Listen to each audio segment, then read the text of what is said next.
2020년 4월 17일 압구정교회 금요가정기도회 시작하도록 하겠습니다.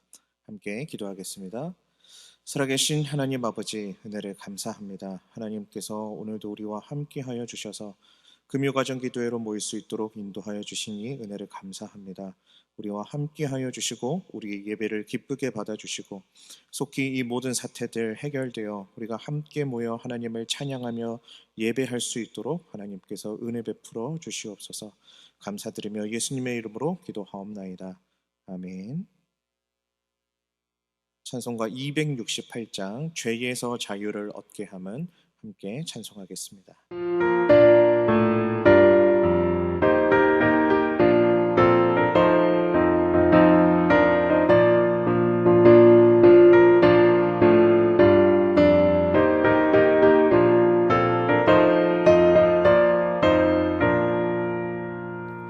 죄에서 자유를 얻게 하는 보혈의 능력, 주의 보혈. 시험을 이기고 승리하니 참 놀라운 능력이로다. 주의 보혈 능력이 또다. 주의 피 믿어. 주의 보혈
오늘 우리에게 주시는 하나님의 말씀은 사사기 16장 23절부터 31절까지 말씀입니다.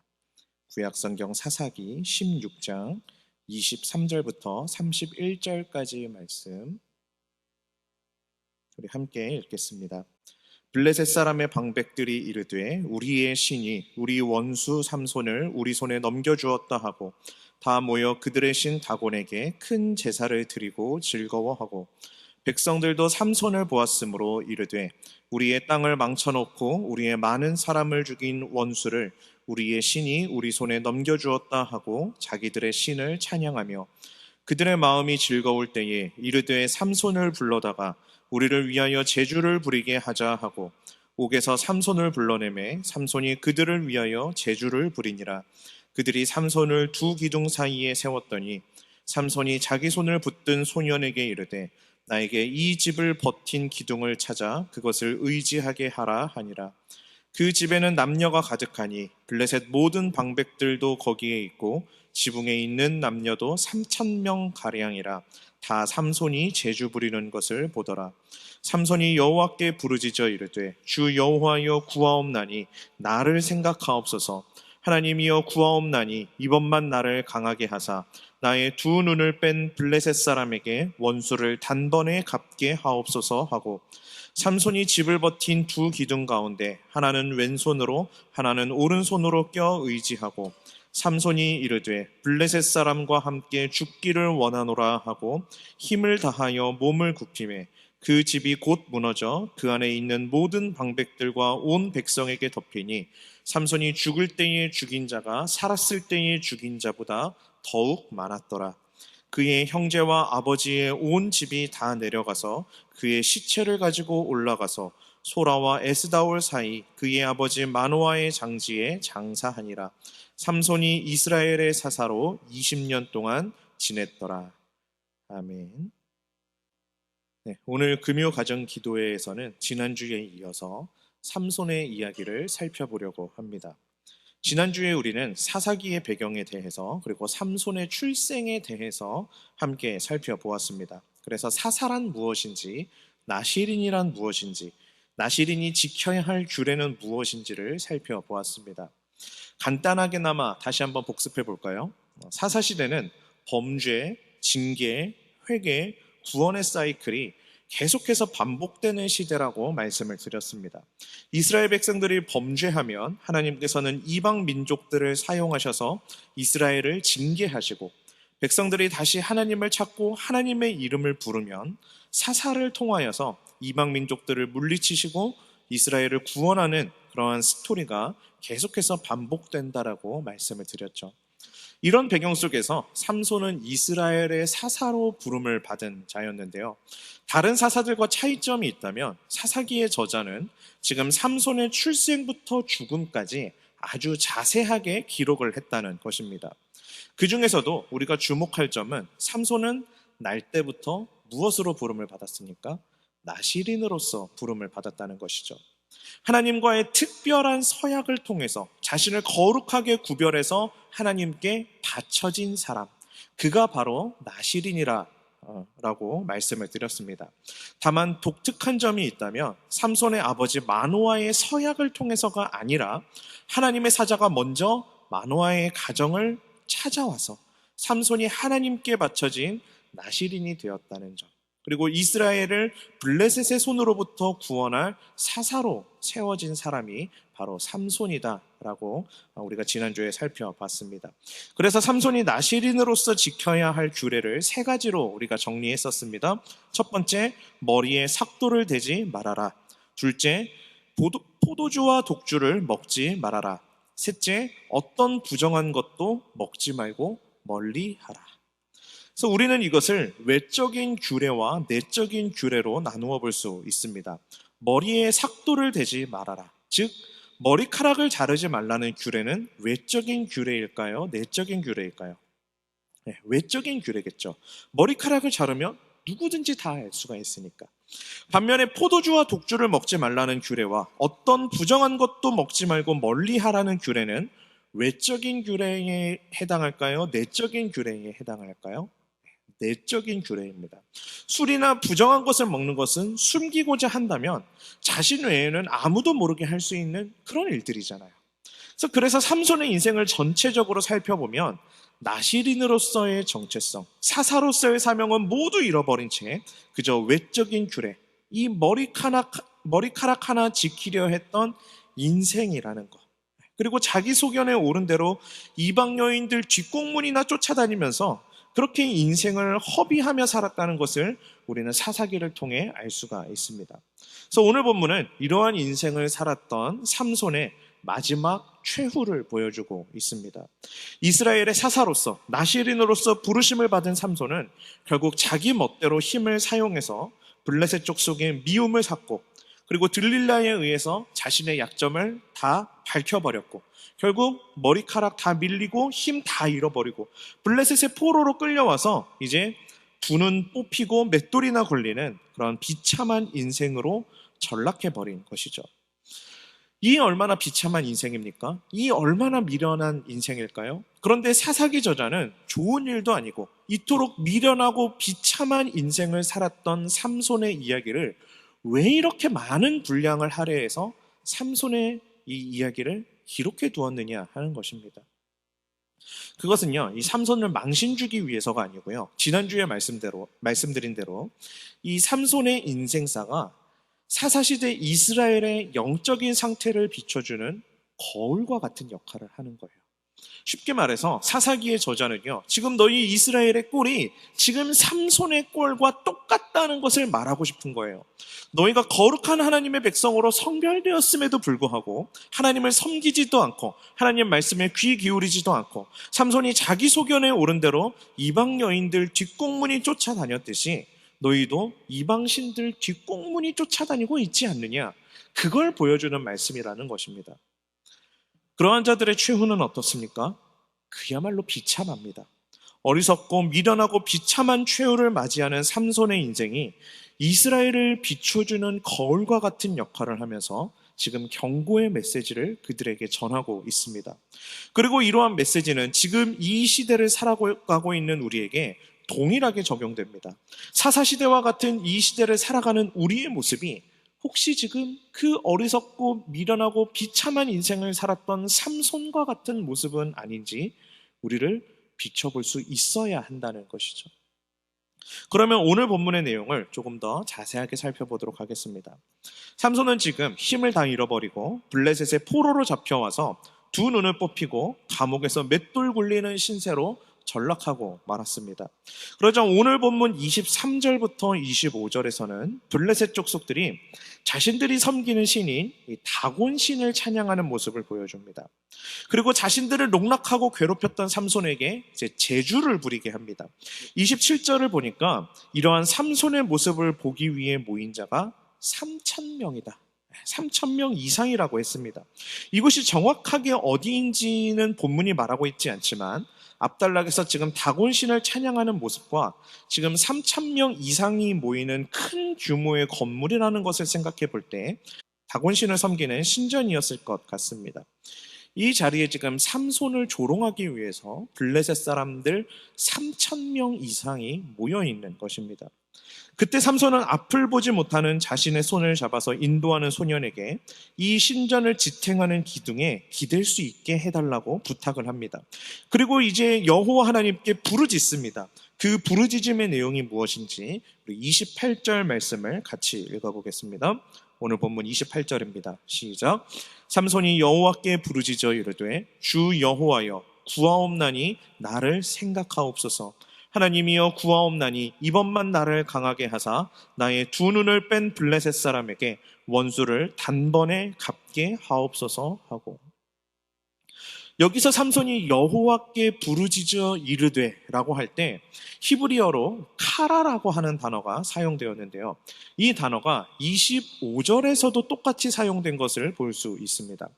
25절에서는 삼손을 불러다가 우리를 위하여 제주를 부리게 하자 하고 옥에서 삼손을 불러내었다 할 때도 이 카라라는 단어가 사용이 되었어요. 그러니까 지금 사사기의 저자는 삼손을 조롱하기 위한 블레셋 사람들의 이 부름, 그리고 삼손이 절규하면서 하나님 앞에 자신을 생각해달라고 하는 이 부르짖음을 지금 대조하고 있는 것이죠. 그런데 방금 읽은 28절의 이 개역개정 번역을 그대로 읽으면요, 히브리어 본문이 말하고자 하는 이 강조점을 놓치기가 쉽게 번역을 해놓았어요. 이 번역을 아무 생각 없이 읽으면 지금 삼손이 블레셋 사람들에게 원수를 갚고자 하는 1차적인 이유를 어디에 두게 됩니까? 이스라엘을 압제해온 것에 대한 원수를 갚고자 하는 것처럼 이해하기가 쉬워요. 그러면 이 본문을 삼손 중심으로 읽고 싶어지는 것이죠. 삼손의 인생이 전반적으로는 지 하고 싶은 대로 살았던 그런 미련한 인생이었지만 마지막 최후만큼은 사사로서 정체성을 깨닫고 그 사명을 깨닫고 이제 민족을 위하여 그 한 목숨 불태웠구나, 이렇게 생각하게 되는 것이죠. 하지만 제가 여러 번 말씀드렸죠. 성경은 인물 중심이 아니라 누구 중심으로 읽어야 한다고 말씀을 드렸습니까? 하나님 중심으로 읽어야 된다고 말씀을 드렸습니다. 그래서 이 구절을요, 히브리어 원문의 의미를 조금 더 살려서 번역을 해보겠습니다. 제가 읽어드릴게요. 화면상에도 나와 있습니다. 나의 주 여호와여, 제발 이번만 나를 강하게 하소서. 하나님이여, 그래서 내가 블레셋 사람들에게 내 두 눈의 원수를 단번에 복수를 통해 갚게 하소서. 그래서 이 번역을 보면요, 삼손이 복수하고자 하는 이유는 무엇 때문입니까? 이스라엘 민족 때문이 아니고요, 자신의 뽑힌 두 눈 때문입니다. 다시 말해서 삼손은 인생의 그 마지막에 이르러서야 사사로서의 정체성, 그 사명을 깨닫고 자각한 것이 아니라 마지막 최후의 순간까지도, 마지막 이 최후의 순간까지도 자기 자신을 위해서 살았던 사람이라는 겁니다. 사사기에 계속 반복되는 이 패턴에서도 이스라엘 백성들이 범죄하면 하나님께서 이방 민족들을 사용하셔서 징계하셨다라고 했잖아요. 그리고 그들이 다시금 회개하면, 즉 하나님의 이름을 다시 부르짖으면 하나님께서 구원하시는데, 그때 하나님의 이름을 부르짖다 할 때 쓰였던 단어는요, 자아크라는 단어입니다. 카라라고 하는, 방금 말씀드렸던 이 카라라는 단어가 아니고요, 자아크라는 단어예요. 이처럼 사사기의 저자는 지금 카라와 이 자아크를 구분해서 사용하므로 지금 삼손의 부르짖음은 이스라엘의 대표로서 회개하기 위해서 하나님의 이름을 부르짖는 것이 아니라 자기 자신의 개인적인 공경에 대한 도움을 요청하기 위해서 단어를 구분해서 사용한 것이죠. 이러한 삼손은 인생의 마지막 부르짖음까지도 사사로서의 사명을 깨닫지 못하고 나시린으로서의 거룩함을 회복하지 못한 채 자기 소견에 옳은 대로 살았던 사람이었습니다. 그야말로 힘은 세고 장사였을지는 몰라도 영적인 모습은 연약함 그 자체였던 것이죠. 하지만 하나님께서는 삼손의 이러한 연약함까지도 사용하셔서 자신의 뜻을 이루십니다. 오늘 본문 29절 30절 말씀을 같이 읽어보겠습니다. 시작. 삼손이 집을 버틴 두 기둥 가운데 하나는 왼손으로 하나는 오른손으로 껴 의지하고 삼손이 이르되 블레셋 사람과 함께 죽기를 원하노라 하고 힘을 다하여 몸을 굽히매 그 집이 곧 무너져 그 안에 있는 모든 방백들과 온 백성에게 덮이니 삼손이 죽을 때에 죽인 자가 살았을 때에 죽인 자보다 더욱 많았더라. 이처럼 비록 삼손은 인생의 마지막 순간까지 연약한 모습 투성이었지만 하나님은 그러한 삼손의 연약함까지 사용하셔서 자신의 뜻을 이루시는 모습을 볼 수 있었습니다. 어떤 뜻을 이루셨습니까? 사사기 13장 5절 이 하반절에서는 이렇게 말씀합니다. 이 아이는 태에서 나옴으로부터 하나님께 바쳐진 나시린이 됨이라. 그가 블레셋 사람의 손에서 이스라엘을 구원하기 시작하리라 하시니. 블레셋 사람의 손에서 이스라엘을 구원한다는 하나님의 뜻은 하나님의 놀라우신 이 섭리를 통하여서 끝내 이루어졌습니다. 비록 삼손이라는 미련하고 어리석은 인생이었지만 하나님께서는 그 연약한 인생까지도 사용하셔서 자신의 뜻을 이루시는 위대하신 하나님이십니다.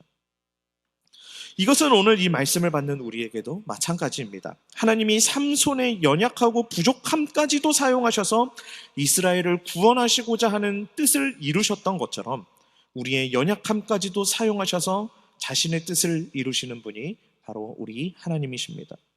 따라서 우리는요, 우리의 모든 연약함을 하나님께 다 맡겨드려야 합니다. 이 말을 오해하시면 안 됩니다. 삼손처럼 자기 소견에 오른 대로 자기 마음대로 살아도 된다는 이야기가 아닙니다. 하나님의 나라, 하나님의 뜻이 이루어지는 일에는 우리의 연약함까지도 사용될 수 있다는 것을 지금 말씀드리는 겁니다. 그래서 저는 이 말씀을 묵상하면서요, 삼손의 이러한 연약함까지도 사용하셔서 자기 뜻을 이루시는 분이 우리 하나님이신데, 만약 삼손이 정말 거룩하고 정결하고 순결한 나시린으로서 그리고 사사로서 온전하게 사용되었다면 어땠을까? 한번 생각해 보는 것이죠. 외적인 규례, 그 머리카락 하나 지키려고 했던 인생이 아니라 영적으로 완전히 깨어 있어서 여호와의 영이 자신과 함께 있음을 자각하고 자신이 받은 그 괴력을 하나님의 뜻을 위해 온전히 사용했다면 어땠을까? 한번 생각해 보십시오. 하나님이 삼손의 이 연약함을 사용하셔서 이렇게 하나님의 뜻을 이룰진데 하물며 삼손의 온전함을 사용하셨다면 삼손이 나시린으로서 거룩과 정결을 온전히 지켜서 그 온전한 인생을 하나님이 사용하셨다면 더욱 크고 놀랍고 아름다운 일들을 이루시지 않으셨을까요? 저는 이 말씀을 받는 우리 모든 성도님들이 이러한 거룩과 순결의 자리로 나아가실 수 있기를 진심으로 바랍니다. 하나님은요, 우리의 연약함까지도 사용하십니다. 하지만 언제까지고 하나님이 우리의 연약함만을 사용하시도록 그냥 있으시겠습니까? 그래서요, 나의 삶을 놓고 기도하실 때, 또 우리 가정을 놓고 기도하실 때 이렇게 기도하실 수 있었으면 좋겠어요. 하나님은 우리의 연약함까지도 사용하셔서 하나님의 뜻을 이루시는 분이신 줄을 내가 믿습니다. 하지만 하나님, 언제까지고 우리의 연약함만을 사용하시도록 나를 버려두지 마옵소서. 우리 가정을 버려두지 마옵소서. 우리의 거룩과 정결을 통하여서, 우리의 온전함을 통하여서 하나님 나라를 위한 더욱 큰 일에 사용되도록 우리와 함께하여 주옵소서. 이렇게 말이죠. 이렇게 기도하실 수 있기를 바랍니다. 물론 죄인의 몸을 입고 있는 우리는 이 세상에서 하나님 앞에 완전한 삶을 살 수는 없겠죠. 사사기 또한 여러 사사들의 모습을 비춰주면서 완전했던 사사는 없었다라는 것을 우리에게 알려줍니다. 하지만 사사기는 그로 인하여서 나중에 다시 세워질 이 온전한 사사, 그야말로 완전한 사사, 퍼펙트한 이 사사를 기대하게 합니다. 그 사사는 바로 누구일까요? 바로 우리 주 예수 그리스도이십니다. 예수님만이 우리의 완전한 사사가 되십니다. 그 완전한 사사는 우리를 구원하십니다. 모든 사단의 압제로부터 우리를 구원하시는 완전한 나시린, 완전한 사사로서 우리 주 예수 그리스도께서 오셨습니다. 사랑하는 성도 여러분, 우리의 모든 연약함을 우리의 온전한 사사 되시는 주님께 맡기실 수 있기를 바랍니다. 그리고 우리의 온전함과 거룩과 정결로 하나님께서 더 크게 사용하실 수 있도록 그렇게 기도하시고 그러한 삶을 살아가시기를 바랍니다. 그리고 삼손과는 비교조차 할 수 없는 더 큰 사사, 완전한 사사이신 주님을 바라보며 오늘도 하나님 나라와 하나님의 일을 위하여 귀하게 쓰임받는 저와 여러분들이 되시기를 간절히 기원합니다. 함께 기도하겠습니다.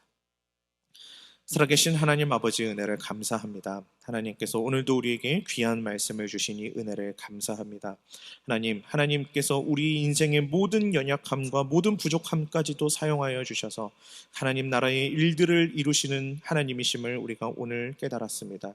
하나님께서 언제까지고 우리의 연약함만을 사용하시는 것이 아니라 우리의 거룩한 모습, 우리의 정결한 모습, 우리의 온전한 모습을 사용하여 주셔서 하나님 나라를 위한 더 큰 일에 우리가 사용되도록 우리와 우리 인생과 우리의 가정을 또 우리 교회를 하나님께서 사용하여 주시옵소서.